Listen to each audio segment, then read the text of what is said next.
Fala galera, ligado no canal do Super Lutas, Laerte Viana na área, hoje para falar sobre o futuro de Charles do Bronx no UFC, que ainda segue indefinido, mas que nos últimos dias pode ter surgido um novo caminho a ser trabalhado pela organização. Vocês sabem que, embora não seja mais o campeão, pelo status que ele possui, por tudo que ele conquistou, naturalmente o Charles do Bronx, que está num patamar lá em cima, continua sendo o principal alvo dos rivais. Todo mundo que está próximo ao top 5 está de olho nele. Rafael Fiziev chamou para lutar no UFC Rio de Janeiro, que vai ter no começo de 2023, e até o sempre discreto Beneil Dariush já o desafiou. Acredito, inclusive, que a maioria concorda que o Dariush, nesse contexto atual, seria a melhor opção. É o número 4 no ranking do peso leve, vem embalado por 8 triunfos consecutivos. Uma luta entre eles seria basicamente um title shot eliminator. Pesa contra o iraniano o fato dele ser pouco ou quase nada midiático, é sempre muito na dele, tanto que nessa última rodada ele já foi colocado contra o promissor Matheus Ganho numa clara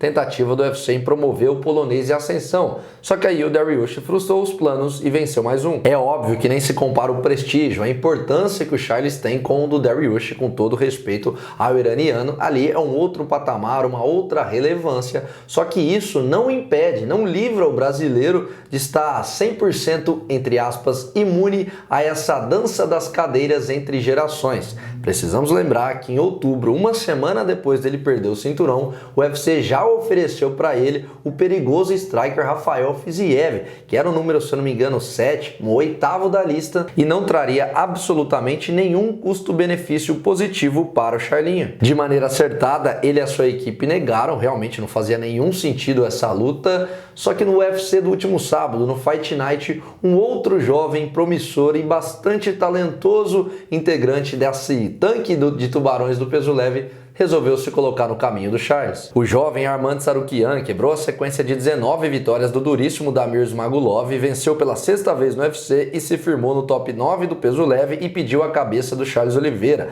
garantindo que está pronto para vencê-lo e invadir a elite, que lá é o seu lugar. Para quem ainda está por fora, o Tsarukyan não é apenas um dos principais prospectos da divisão até 70 quilos, e sim de todo o MMA, de todo o UFC. Se vocês me perguntassem hoje para eu citar pelo menos, sei lá, 3 nomes que ainda não figuram no top 5 das suas respectivas divisões e que podem, no futuro próximo, ser um potencial candidato ao título, certamente o nome dele estaria na lista. Ele chegou ao UFC em 2019 pegando uma luta de última hora lá na Rússia contra o ninguém menos, ninguém mais, Islam Makhachev, e logo após, os mais atentos vão se lembrar, logo que essa luta acabou, mesmo com a derrota, ficou uma clara impressão de que aquele menino era diferente, que tecnicamente ele era acima da média, era questão de ser lapidado, dar tempo ao tempo. Com apenas 26 anos, o armênio é dono de um wrestling do mais alto nível, tanto que quedou o Islam, além de ser muito forte fisicamente, é um verdadeiro tratorzinho. Sua outra derrota foi uma decisão dividida bastante contestada contra o também promissor Matheus Ganho,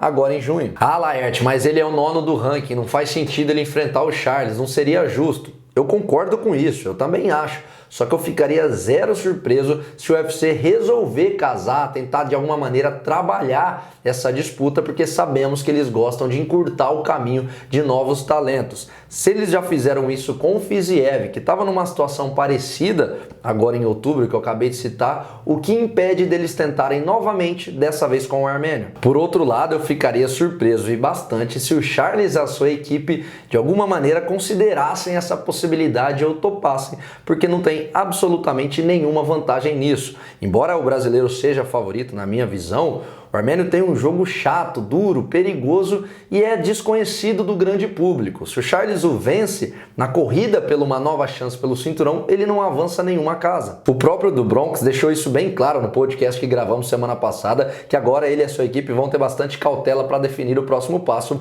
porque ele sabe da moral que tem. Já passou essa fase de ficar fazendo favores ao UFC. Tem que pensar exclusivamente no próprio bem, em qual luta vai o deixar ainda mais próximo do título. O meu medo é que, de alguma maneira, pelo fato deles já terem falado não ao card do UFC Rio, eles sintam algum tipo de receio de dar uma nova negativa numa possível proposta do UFC, alguma proposta que não o agrade. Na minha visão, o Charles tem que bater o pé e enfrentar apenas se for alguém do top 5 e de preferência, por todo o status, a relevância que ele possui. Hoje é certamente um dos caras mais populares de todo o MMA, em algum main event de um pay-per-view ou liderar um Fight Night aqui no Brasil, não pode fugir muito disso. Só que eu repito, Arman Tsarukyan tá na pista e não fiquem surpresos se o UFC resolver acelerar o passo com o meninão e aproximá-lo cada vez mais da elite. Quero saber o que vocês acham em relação a isso, a esse desafio do armênio ao Charles do Bronx. Ele é de fato um dos grandes talentos que temos no peso leve, para a galera ficar de olho ou ainda não? Calma lá. E concordam comigo que não é a hora do Charles aceitar esse tipo de desafio? Tem que olhar apenas para a parte de cima? O que vocês acham de toda essa situação? Gostariam de ver essa luta? Coloquem tudo aqui embaixo. Não esqueça de deixar o like no vídeo, compartilhar, isso ajuda demais a distribuir aqui no YouTube, e também se inscrever, faz parte, para ficarem por dentro de todos os outros vídeos, e clicar no link que está fixado aqui embaixo. Dá uma olhada lá no site da Stake, porque 2023 tá chegando com muitos eventos, muitos, não só de MMA, todas as modalidades. Vocês que acompanham qualquer outro esporte, quiserem dar um pitaco, é só usar o cupom SUPERLUTAS, tudo junto em letra maiúscula, que tá fixado aqui nos comentários, e se divertir lá no site da Stake. Beleza? Não fica de fora não. Obrigado pela audiência, obrigado pelo feedback de todos vocês. Fiquem ligados, tem muita coisa bacana. Esse podcast que eu citei com o Charles, que a gente gravou, eu tô soltando alguns cortes. Amanhã tem mais uma parte bastante especial. Ao longo dos próximos dias, muitos conteúdos, e eu conto com vocês. Valeu!